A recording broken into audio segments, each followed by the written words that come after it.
आप देख रहे हैं क्वेश्चन आवर। नमस्कार, मैं हूं अजय कुमार और आज हम आपके सामने प्रस्तुत कर रहे हैं सबसे बड़ी खबर। काले धन पर मौजूदा सरकार ने जो सर्जिकल स्ट्राइक करने का दावा किया है उसका असर क्या होता दिखाई देगा। क्या वाकई में जिस तरीके से 500 और 1000 के नोट कल रात मध्य रात्रि से बंद कर दिए गए सर्कुलेशन में, क्या उससे अब काले धन पर बड़ा फैसला होता दिख रहा है? क्या वाकई में काला धन अब आपकी अर्थव्यवस्था में नहीं होता दिखाई देगा? क्या काले धन पर पूरी तरीके से नकेल कसी जा सकेगी, या यूं कहें कि काले धन के इस गोरख धंधे से निजात मिलते ही अर्थव्यवस्था को एक नया बूस्ट मिलता दिखाई देगा, जिसके जरिए हम आम हिंदुस्तानियों की जिंदगी बेहतर होती दिखेगी? आज इसी पर हम कर रहे हैं एक विस्तृत चर्चा। हमारे साथ तमाम मेहमान होंगे। श्याम जाजू जी भारतीय जनता पार्टी से, नदीम जावेद कांग्रेस से, दिनेश वर्मा टैक्स एक्सपर्ट हमारे साथ मौजूद हैं, अमर अग्रवाल जी इकोनॉमिक्स हमारे साथ मौजूद हैं और मेजर जनरल जीडी बख्शी साहब इस वक्त हमारे साथ मौजूद हैं। ये तमाम मेहमान हमारे साथ हैं और चर्चा हम इस बात पर करेंगे कि अगर हम ब्लैक मनी को, काले धन को हमारे सिस्टम से बाहर निकालते हैं तो हमारी जिंदगी पर कितना असर पड़ता है। सबसे पहले देखिए रिपोर्ट। ब्लैक मनी किसी का मौलिक अधिकार नहीं है। ब्लैक मनी में डील करना कोई फंडामेंटल राइट नहीं है कि भाई हमारा तो एक आदत बनी हुई है, हम करेंगे, तो उस आदत को बदलना पड़ेगा। आपको पूरी दुनिया में बदली है। 500 और 1000 के नोटों को बंद करके मोदी सरकार ने काली कमाई के धन कुबेरों को जोर का झटका दिया है। उन्हें ये चेतावनी दे दी है कि देश के कायदे कानूनों को ताक पर रखा तो उनकी खैर नहीं। लेकिन मोदी सरकार के विरोधी इसे आम आदमी और छोटे कारोबारियों की मुश्किलें बढ़ाने वाला फैसला करार दे रहे हैं, जल्दबाजी पर सवाल उठा रहे हैं। जबकि वित्त मंत्री अरुण जेटली की माने तो आम लोगों को नहीं बल्कि काले धन के धन कुबेरों को परेशानी हो रही है। The introduction of the rupees 2000 note is a puzzle. How will this move help in preventing the generation of black money? If new income or wealth is unaccounted, will not that income or wealth be hidden in the rupees 2000 notes? How is demonetization of high denomination notes served if a new and higher denomination note is introduced? 3 बार उन्हें वित्त मंत्री बनने का अवसर मिला। बेहतर होता कि वो कदम बताते कि तीनों अपने, जब जिम्मेवारी 3 बार मिली तो उन्होंने ब्लैक मनी कर्टेल करने के लिए एक भी कदम उठाया क्या? कौन से कदम उठाए? लेकिन ये कहना कि लोकल इनकन्वीनियंसेस की वजह से देश के अंदर ब्लैक मनी की व्यवस्था को चलने दिया जाए, these kind of alibis to continue black money hardly carry any weight. जानकारों की माने तो काले धन और करप्शन पर मोदी सरकार के इस प्रहार से देश की इकोनॉमी पर बड़ा असर होगा।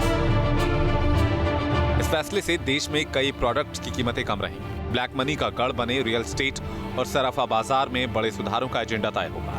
प्रॉपर्टी की कीमतें कम होंगी और गरीबों और निम्न मध्यम वर्ग का मकान का सपना सच हो सकेगा। सरकार को महंगाई कम करने में मदद मिलेगी। बैंकिंग सिस्टम मजबूत होगा। राज्यों के रेवेन्यू में बढ़ोतरी होगी। साथ ही टेरर फंडिंग या नकली करेंसी से छद्म युद्ध लड़ने वाले देश के दुश्मनों के इरादों पर पानी फिर गया है। फिलहाल सरकार का मानना है कि ईमानदारी से जीने वाले लोग इस फैसले से खुश हैं और इस फैसले से राजनीति से लेकर चुनाव प्रक्रिया तक साफ सुथरी होगी। कदम कुछ ऐसा है कि विरोधी भी खुलकर मोर्चा खोलने से बच रहे हैं। विरोधी बयानबाजी तो कर रहे हैं लेकिन अगर मगर का शब्द जाल लेकर, जबकि मोदी ऐसे तमाम चक्रव्यूह की काट बखूबी जानते हैं। ऐसे में सियासी दलों को तय करना है कि काले धन पर हो रहे इस महाप्रहार में उनकी सियासत क्या होगी। विजय त्रिवेदी, न्यूज नेशन, दिल्ली। अगर देखा जाए तो भ्रष्टाचार एक ऐसा अजगर है जिसे बड़ी आसानी से मार पाना नामुमकिन है। जाहिर सी बात है इसके लिए काफी मेहनत और मशक्कत करनी पड़ेगी और इसमें कोई शक नहीं है कि मौजूदा सरकार द्वारा उठाया गया ये कदम कम से कम उस दिशा में उठा एक महत्वपूर्ण कदम जरूर माना जा सकता है। श्याम जाजू जी, आज विपक्ष सरकार के इस पहल का विरोध क्यों कर रही है, जबकि विपक्ष को इस बात की अच्छे से जानकारी है कि अगर काले धन पर, अगर काउंटरफिट करेंसी पर, अगर हवाला ट्रांजैक्शंस पर नकेल कसनी है तो बड़े डिनोमिनेशन नोट, जिसको लेकर काफी असमंजस की स्थिति पिछले लगभग 10 साल से रही है, उसे कैंसिल करना अनिवार्य है। यह बात यूपीए सरकार ने भी सोची थी, तो आज विरोध क्यों? कल मोदी जी ने पूरे देश के लिए जो फैसला लिया है, यह राष्ट्र हित में लिया गया ऐतिहासिक फैसला है। समृद्ध, समावेशी और भ्रष्टाचार मुक्त राष्ट्र होने के लिए इस प्रकार के निर्णय की आवश्यकता थी और उस प्रकार का दमखम मोदी जी रखते हैं, ये उन्होंने सिद्ध कर दिया। ये निर्णय अच्छे लोगों के लिए अच्छा निर्णय है, बुरे लोगों के लिए बुरा निर्णय है जी। तो विपक्ष उस पर क्या राजनीति कर रहा है मुझे नहीं मालूम, पर दुर्दैव से इस देश में हर बात पर राजनीति करना, राष्ट्रहित का भी ध्यान नहीं रखना, सर्जिकल स्ट्राइक का भी सबूत मांगना, इस प्रकार की नियत पर शक करने वाला इस प्रकार का विपक्ष का रोल है। और डे बाय डे जनता के मन से विपक्ष उतर रहा है जी। इतना अच्छा निर्णय, गरीब आदमी के हित का निर्णय, पूरे देश के इकोनॉमी को एक ऐतिहासिक क्रांतिकारक निर्णय लेने के लिए कितनी बातें सोचनी पड़ती है। सरकार ने ये सब बातें ध्यान में लेते हुए एक नया डायमेंशन दिया है। तो नदीम, आम आदमी एकदम खुश है जी। नदीम जावेद जी, अब आपत्ति क्या है भाई? 1978 में भी जनता पार्टी की सरकार ने इस तरह का एक ऐतिहासिक कदम उठाया था, उस वक्त भी तमाम राजनीतिक दलों ने उसका समर्थन किया था। आज आप विरोध क्यों कर रहे हैं?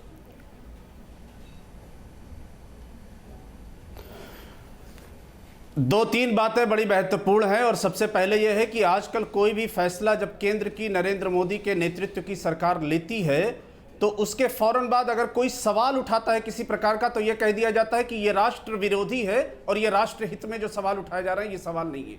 मुख्य विपक्षी दल होने के नाते कांग्रेस पार्टी की यह जिम्मेदारी और जवाबदारी बनती है कि जनता के सामने जो समस्याएं आएंगी उन समस्याओं को जिम्मेदारी के साथ उठाने का काम कांग्रेस पार्टी करेगी। एकाएक कल प्रधानमंत्री जी ने अनाउंस कर दिया ब्लैक मनी पर जो भी सरकार एक्शन लेगी कांग्रेस पार्टी ने कहा है हम उसका समर्थन करते हैं, लेकिन जो चुनौतियां हैं उन चुनौतियों को उठाना अति आवश्यक है। और सबसे महत्वपूर्ण यह है कि कल रात से लेकर और आज शाम तक के जो हालात दिल्ली शहर के और पूरे देश के हैं वो बड़े सोचनीय है। जिस तरह से पेट्रोल पंप से लेकर दवा की दुकानों से लेकर सब्जी की दुकानों से लेकर आम लोगों को परेशानी नदीम जावेद जी, मैं क्षमा चाहता हूं, मैं आपको बीच में रोकूंगा। मुझे याद है आज से तकरीबन 28 साल पहले पेट्रोल की कीमत 6 रुपए 25 पैसे हुआ करती थी और उस समय मैं कॉलेज में पढ़ता था और उस वक्त पेट्रोल की कीमत 10 रुपए कर दी गई थी। लाइन लगी हुई थी पेट्रोल भराने के लिए, ऐसा लगता था जैसे उसके बाद पेट्रोल भराया नहीं जा सकेगा। जाहिर सी बात है अफरा तफरी मचती है, लेकिन किसी भी बदलाव के लिए आपको थोड़ी सी परेशानी तो झेलनी पड़ेगी। क्या ये अपने आप में गलत है? नहीं, मैं जो बुनियादी बात है वो ये है कि इस तरह की अफरा तफरी अगर दिल्ली जैसे शहर में मची हुई है तो गांवों के हालात क्या होंगे, छोटे शहरों और छोटे कस्बों के हालात क्या होंगे। एक तरह से आर्थिक इमरजेंसी फैली हुई है और सरकार की जिम्मेदारी और जवाबदारी थी कि अगर आप इस तरह का कोई नदीम जी, मैं आपको फिर रोकूंगा। आज कुछ देर के लिए मैं खुद बाजार गया था, मैं अपना खुद का अनुभव आपके सामने रख रहा हूं। आज खुद कुछ देर के लिए बाजार में गया था। नोएडा में कई दुकानदारों से मेरी बातचीत हुई, एक भी दुकानदार ऐसा नहीं है जिसने ये कहा कि उससे कोई किसी भी तरह की दिक्कत है। हर किसी ने कहा भाई ये तो होना ही चाहिए था, काले धन पर नकेल कसने के लिए कुछ तो सरकार करे। ऐसे में कौन विरोध कर रहा है? अभी तक ऐसे बहुत कम लोग हमारे चैनल पर भी आ पाए हैं जो आम आदमी है। क्या है मैं उस बारे में कुछ नहीं कहना चाहता हूं, लेकिन मैं खुद पर्सनली देख के आया हूं। प्राइवेट अस्पताल में मेरे कई जानने वाले लोग थे, एडमिट थे। एक बच्चा है जो डेंगू से पीड़ित है, लेकिन 500 और 1000 के नोट वहां नहीं लिए जा रहे हैं, उनका जीवन खतरे में पड़ा हुआ है। इस तरह से हजारों केसेस निश्चित रूप से इस देश के अंदर होंगे। लोगों की जिंदगी से जुड़ा हुआ सवाल है और सरकार ने किसी तरह की कोई रेमेडी नहीं दी है। रास्ता क्या है? अगर 500 और 1000 के नोट नहीं चल रहे हैं और 86% से ज्यादा नोट इसी तरह के हैं तो सवाल यह है कि अगले 2, 3, 4, 5 दिन कैसे लोग चलेंगे। चलिए अमन अग्रवाल जी, कहा भी है कि अगर अमन अग्रवाल जी, व्यवहारिकता को सामने रखकर अगर इस कदम का विरोध किया जाए तो क्या इसे सही माना जा सकता है? क्या वाकई में यही तरीका होना चाहिए? नहीं, मेरे विचार में कोई भी रिफॉर्म या कोई भी चेंज जब लाया जाता है तो कुछ वर्ग के लोगों को मुश्किलें आती हैं।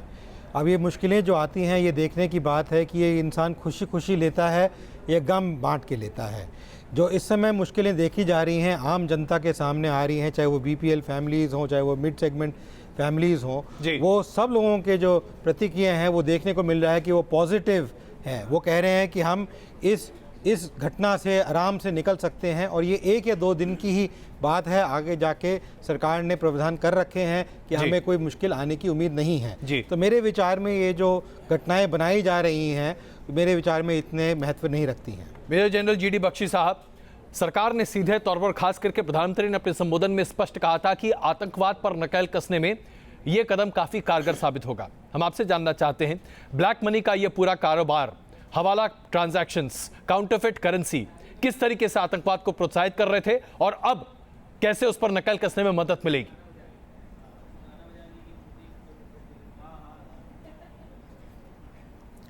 देखिए, काफ़ी समय से हम देख रहे थे कि हमारी इकोनॉमी में 33% इजाफा हुआ है, लेकिन जो करेंसी इन सर्कुलेशन है उसमें 170% इजाफा हुआ था।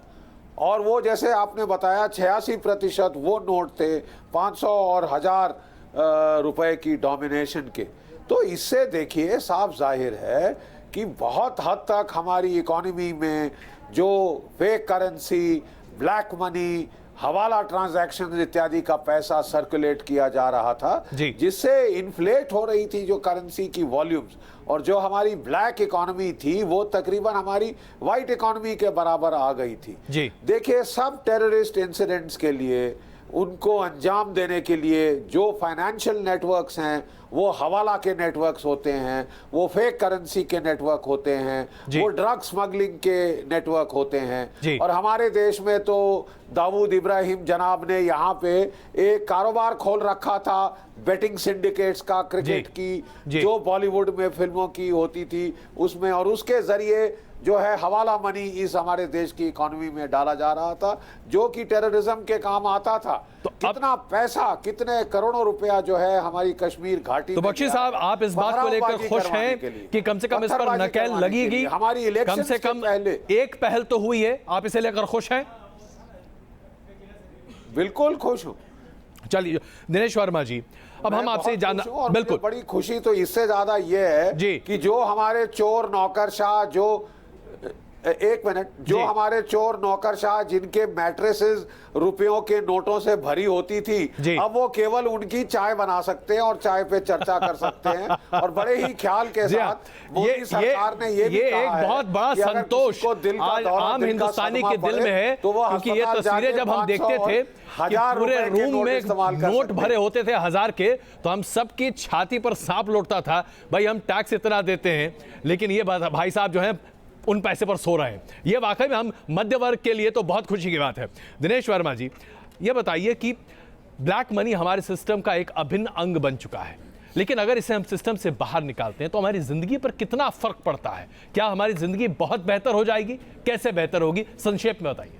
अजय, अगर आप देखें ये जो जिस तरह की अनाउंसमेंट हुई या एसआईटी से लेकर, जो हम सुबह भी इसके ऊपर चर्चा कर रहे थे कि पहले आपने एसआईटी का गठन किया, फिर आपने फॉरेन इनकम असेट का डिक्लेरेशन का स्कीम लाए, फिर आपने बेनामी ट्रांजैक्शन एक्ट को इम्प्लीमेंट किया, उसके बाद आप इनकम डिक्लेरेशन स्कीम लाए। अब इसके बाद एक बड़ा इंपॉर्टेंट चेंज इसी कॉन्टिन्यूएशन में जो आ रहा है वो जीएसटी है। आप देखिएगा इन सब को मिलाकर और जीएसटी के इम्प्लीमेंट होने के बाद, क्योंकि हमेशा से हर आदमी का एक डिस्कशन का मुद्दा ये रहा है कि आप जो कॉन्टिन्यूसली ब्लैक मनी जनरेट होता है आप उसको रोकेंगे कैसे? वो सब कुछ रुकेगा अब जीएसटी आने के बाद। देखिए, लिक्विडिटी गवर्नमेंट अभी जो अपेरेंटली लग रहा है ज़्यादा परमिट मार्केट में कर नहीं रही है। जीएसटी के आते आते ये लिक्विडिटी की पोजीशन भी ठीक होगी, और जीएसटी के आने के बाद आपका जो एक्सपेक्टेड जीडीपी के अंदर जो वो कह रहे हैं कि 2% का फर्क आएगा, वो इन सारी चीज़ों का ही एक क्यूमुलेटिव इम्पैक्ट जो है वो हमारी, यानी आम हिंदुस्तानी की जेब में ज्यादा पैसा आता दिखेगा। दिनेश, क्या हम ये माने? नहीं, देखिए, अगर सरकार के पास टैक्सेस ज़्यादा कलेक्ट होंगे तो उसमें कहीं ना कहीं फैसिलिटीज़ में और जो भी इंफ्रास्ट्रक्चर में, हेल्थ में जो पैसा चाहिए उस तरीके से तो वो पैसा कम से कम खर्च होगा। ऐसा तो नहीं है कि आपकी हमारी तनख्वाह बढ़ जाएगी या पगार बढ़ जाएगी, लेकिन कम से कम इंफ्रास्ट्रक्चर के लिए आपके पास अवेलेबिलिटी ऑफ फंड जो गवर्नमेंट के पास है, सुविधाओं में बेहतरी की उम्मीद और एक अच्छा भविष्य हम भारतीयों के लिए जरूर बन सकेगा अगर ब्लैक मनी जो इस सिस्टम में अभिन्न अंग बना हुआ है वो हमारे नॉर्मल इकोनॉमी, अर्थव्यवस्था में वापस आ जाए। न्यूज नेशन से चुनाव के ठीक पहले प्रधानमंत्री नरेंद्र मोदी ने जब खास बातचीत की थी, उन्होंने अपने पूरी योजना का एक खाका प्रस्तुत किया था। उन्होंने उसी वक्त कहा था कि देश से जब तक काले धन को पूरे तरीके से खत्म नहीं किया जाता विकास नहीं हो सकता, और विकास उनका एजेंडा है। मुझसे बातचीत के दौरान उन्होंने अपनी जो बातें रखी थी, आइए उसका एक छोटा अंश आपको अभी दिखाते हैं। जी, हम पोस्ट करप्शन की बात बहुत की है, वो भी गलत है ऐसा मैं नहीं कहता हूं, लेकिन प्रिवेंटिव पर भी देखें, कोई इनिशिएटिव ले, समस्या का समाधान हो सकता है। दूसरा, दो प्रकार के करप्शन है। एक, कभी रेलवे के अंदर किसी को जल्दी जाना है तो टीटी को दे दिया, वो दोनों को फायदा विन-विन वाले हैं जी। सबसे बड़ी चिंता का विषय है पॉलिसी मेकिंग में करप्शन जी। मैं एक ब्रिज बनाने के लिए देता हूँ, ब्रिज वीक बनता है, क्यों? तो उसमें से मैंने 500 करोड़ मारा है, मैं देश का नुकसान करता हूँ। देश के महत्वपूर्ण निर्णयों में इसको जीरो टॉलरेंस होना चाहिए, कभी भी माफ नहीं करना। क्या करना चाहिए उसके लिए? क्या आपको लगता है कि लोकपाल कानून अपने आप में काफी होगा? मैं बताता हूँ जी। एक, state must be policy driven,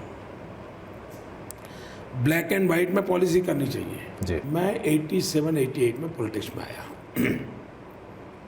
तब तो गुजरात में हमारे पास कुछ था नहीं, पहली बार हम अहमदाबाद म्यूनिसिपल कॉर्पोरेशन जीते जी। जीतने के 4-6 महीने के बाद भी शिकायत आने लगी।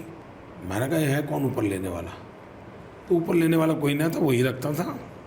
हमने कहा भी एक सॉल्यूशन है, मैंने कहा यहाँ बोर्ड लगाओ कि जो ऑफिशियली 5 रुपये एक्स्ट्रा फी देगा उसको 48 आवर में सर्टिफिकेट उसके घर पहुंच जाएगा जी। इनकम बढ़ी, क्लार्क की रिस्पॉन्सिबिलिटी बन गई और सर्टिफिकेट पहुंच गया। करप्शन गया कि नहीं गया? बिल्कुल। उसी प्रकार से जी। बिल्डिंग कंस्ट्रक्शन की परमिशन कॉर्पोरेशन में लेनी पड़ती थी। मैं तो जब राज पे सीखने लगा, नया आया था तो उसमें क्या होता था कि वो बेचारा अपना प्लान पास करने के लिए कॉर्पोरेशन में भेजता था। ये अफसर लोग जैसा मकान का साइज उनका रहता है, इतने फीट वाला है तो इतना करप्शन देना पड़ता। मैंने कहा क्या मतलब है भाई? मैंने क्या किया, मैंने सब आर्किटेक्ट्स को बुलाया, इंजीनियर को बुलाया, आई एम टॉकिंग अबाउट 88 जी। मैंने उनको कहा, मैंने कहा भाई एक काम करो, मुझे आप 15 मीटर का घर हो तो क्या, 30 का हो तो क्या, 40 का क्या, 80 का, एक 10-10, 15-15 डिजाइन बना करके दे दो। और हमने ऑफिशियली एक 200 डिजाइन ऑफिशियली डिक्लेयर कर दी। इसमें मैंने कहा अगर आप लिखते हो भाई 9B की डिजाइन वाला मकान है मेरा, तो तेरे परमिशन लेने की जरूरत नहीं, तुम अर्जी कर दो। करप्शन गया कि नहीं गया? सिंपल रास्ते हैं जी। तो 2014 में प्रधानमंत्री नरेंद्र मोदी इस वक्त प्रधानमंत्री नहीं बने थे, लेकिन न्यूज नेशन के साथ उन्होंने साझा किया था अपनी योजना की कैसे देश को करप्शन फ्री बनाया जा सकता है। श्याम जाजू जी, सोच होनी चाहिए, विचार होने चाहिए और उसे अमली जामा पहलाने का बूता होना चाहिए। लेकिन आज विपक्षी पार्टियां, और अभी नदीम जावेद हमारे साथ है इसलिए मैं ये सवाल आपके सामने रख रहा हूं, सोच पर भी राष्ट्रवादिता और राष्ट्रीय विचारधारा का तोहमत लगाकर आरोप मढ़ते हैं। क्या ये अपने आप में सही है? नदीम जी, मैं चाहूंगा कि आप जब चाहे तब श्याम जाजू जी के कथनी का विरोध कर सकते हैं और आप दोनों बात भी कर सकते हैं। श्याम जाजू जी, ये एंटी कैपिटलिस्ट एजेंडा नहीं है, ये प्रो इंडिया मूवमेंट है। ये हिंदुत्व का एजेंडा नहीं है, ये प्रो इंडिया एजेंडा है। देश को एक नए आयाम देने का ये एक तकनीक का साधन है। गरीब आदमी का आत्मविश्वास बढ़ाकर उसको रिस्टोर करने की ये कला है जी। मुझे लगता कि ये करने के लिए बहुत हिम्मत का काम सरकार ने किया है। ये वोट बैंक का पॉलिटिक्स नहीं है, ये दिल की बात है, दिल को छूने वाली बात है। 80-85% जनता जिनका गरीब इससे ब्लैक मनी से संबंध नहीं है, वो सब खुश है। बुरा मनी अच्छा खराब मुद्रा अच्छी मुद्रा को बाहर कर देती है, ये इकोनॉमिक्स का सिद्धांत है। पर काला धन ये इकोनॉमी में बड़ी रुकावट है, उसको रोकने के लिए जिस प्रकार का एक ऐतिहासिक कदम उठाया है, देश का आम आदमी इसमें संतुष्टि महसूस कर रहा है। 1-2 दिन टेक्निकली कुछ दिक्कत आ सकती है, पर इतना wider interest of the nation, देश को अजय जी, मुझे तीन बुलेट पॉइंट्स है वो शेयर कर रहा हूं आपसे। इसको कोई टोक नहीं सकता। बिल्कुल नदीम जी, कांग्रेस की भी हिम्मत नहीं है, कांग्रेस में भी बौखलाहट हो रही है। काला धन बाहर निकालने की हिम्मत आज तक कांग्रेस की बड़ी अजीब बात है। भारतीय जनता पार्टी के प्रवक्ता जब बात करते हैं तो कहते हैं कांग्रेस की हिम्मत नहीं है, दूसरे दल की हिम्मत नहीं है। मुख्य विपक्षी दल है, लोकतांत्रिक संवैधानिक अधिकार हमें सवाल उठाने का है। श्याम जाजू जी, ना आप ना नरेंद्र मोदी हमें सवाल उठाने से रोक सकते हैं। 3 बुलेट पॉइंट्स हैं, 3 बुलेट पॉइंट्स हैं। नंबर 1, 1978 में 1000 की करेंसी बंद कर दी गई थी। तो क्या 1000 की करेंसी बंद होने के बाद 1978 में 1000 रुपए के नोट बंद कर दिए गए, तो क्या उसके बंद होने के बाद भी ब्लैक मनी रुकी? 2000 का नोट क्यों छापा जा रहा है? नंबर एक।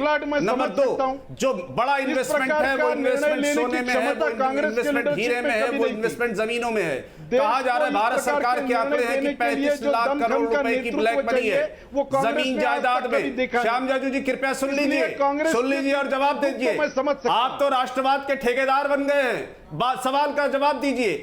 नंबर दो, क्या 35 लाख करोड़ रुपए जो भारत सरकार कह रही है जमीनों में और जायदाद में पैसा लगा हुआ है और सोने में पैसा लगा हुआ है, उसके बारे में क्या राय है? चलिए, मुझे लगता है बीच में आना ही पड़ेगा। मुझे लगा था कि शायद हम साथ तक बहस कर पाएंगे, लेकिन यहाँ आरोप और प्रत्यारोप का दौर ही चल रहा है। मैं आप दोनों को बीच में रोकना चाहूंगा, क्षमा चाहता हूं, मेरे पास वक्त बहुत कम है, इसलिए आखिरी टिप्पणियों के लिए दिनेश, उसको निकाल पाने की 2000 रुपए के नोट छापे जाने को लेकर विपक्ष ने सवाल उठाए। सवाल यह है कि क्या बड़े डिनोमिनेशन के नोट छापे जाना अपने आप में भ्रष्टाचार को सामने लाता है या भ्रष्टाचार के लिए प्रेरित करता है लोगों को? नहीं अजय, कहीं मैं इस चीज़ से एग्री नहीं करूंगा। मेरा पर्सनल राय यही है कि इससे ऐसा कुछ नहीं होता है। आपको जो अब सब्सिक्वेंट मेजर्स लेने हैं ताकि जो हम उसी बात पे वापस आ रहे हैं कि जो continuous generation of black money है जी, आप उसको कैसे रोकेंगे? आप जीएसटी को ढंग से इंप्लीमेंट करिए। आपके पास जितनी पावर्स बेनामी ट्रांजैक्शन एक्ट में, अब इनकम टैक्स एक्ट में है, आप उनको प्रॉपरली एनफोर्स करिए और आप कोशिश करिए कि आगे फ्यूचर में उसका जो यू निप इन द बड, आप उसको खत्म करिए। बिल्कुल ना आप इस चीज को अपॉर्चुनिटी देंगे, ना हमारे बिल्कुल अगर आप मौका नहीं देंगे तो शायद लोग पैसा कमाएंगे नहीं, जो कि काला धन हो। अमन जी, छोटी टिप्पणी आपकी। देखिए जी, ऐसा है, जहाँ तक 2000 रुपये की नोट की बात है, एक देखा गया जहाँ 86% के करीब जो है सर्कुलेशन 500 और 1000 रुपये के नोट हो रही है, तो उस पैसे को अगर निकाल रहे हैं मार्केट से तो हमें कोई एक माध्यम जरूर देना होगा ताकि वो ठीक ढंग से उस समय चल सके। दूसरा, जो काउंटर फीटिंग करेंसी मार्केट में चल रही थी, जो 500 और 1000 रुपये के नोट में चल रही थी, वो ये निकाल के सक करके वो ख़त्म कर दी जाएगी और जो 2000 रुपये के नोट लागू करे जाएंगे, इमीडिएटली कोई भी मार्केट, कोई भी देश विश्व के अंदर एकदम से उसको लॉन्च नहीं कर सकता है। तो इसलिए मार्केट की स्थलता के लिए, इकोनॉमिक कंडीशन को स्टेबल रखने के लिए ये 2000 रुपये का नोट लाया जरूरी है। बख्शी साहब, एक आखिरी सवाल आपसे। पाकिस्तान के कुछ एक तबकों में बड़ी खलबलाहट होगी, अब आतंकवाद को कैसे फंड किया जा सकेगा? आपको नहीं लगता कल रात में नींद नहीं आई होगी पाकिस्तान में बहुत सारे लोगों को, हाफिज सईद जैसे लोगों को? बहुत, और खासकर दाऊद इब्राहिम जैसे, जिनके की जो पूरे बेटिंग सिंडिकेट, ड्रग सिंडिकेट्स और वो जो माफियाज जो फंड करते हैं बॉलीवुड में फिल्में, ये सब जो है, ये इनको तो बहुत धक्का लगेगा। हवाला ट्रांजैक्शन को बहुत धक्का लगेगा। और जो ये फंडिंग हमारी इलेक्शन में करनी शुरू कर दी थी, हमारे जो trade union leader, student leaders को पैसे और कुछ मीडिया के तबकों को भी पैसे जो फेक काउंटर करेंसी दी जा रही थी, उसमें अब रोक तो आएगी, बहुत काफी सख्त रोक आएगी। और मुझे उम्मीद है कि इसके बाद जो प्लास्टिक मनी है, जो हमारे डेबिट कार्ड्स हैं, क्रेडिट कार्ड, वही अब हमारी अर्थव्यवस्था का एक तरह से रीढ़ की हड्डी बनते हुए दिखाई देंगे। मैं क्षमा चाहता हूं आप सबों से, क्योंकि वक्त की कमी है, इसलिए चर्चा को मुझे यही खत्म करना पड़ रहा है। लेकिन इसे ऐतिहासिक कदम माने या ना माने, इसे एक सार्थक कदम जरूर माना जा सकता है। इससे और कुछ हो ना हो, कम से कम उन लोगों के लिए रातों की नींद जरूर हो जाएगी जो अभी तक करोड़ों रुपए अपने घर में रखकर दबा कर बैठे थे। कम से कम उनका नोट मूंगफली खाने के लिए कागज का जरूर बन गया है।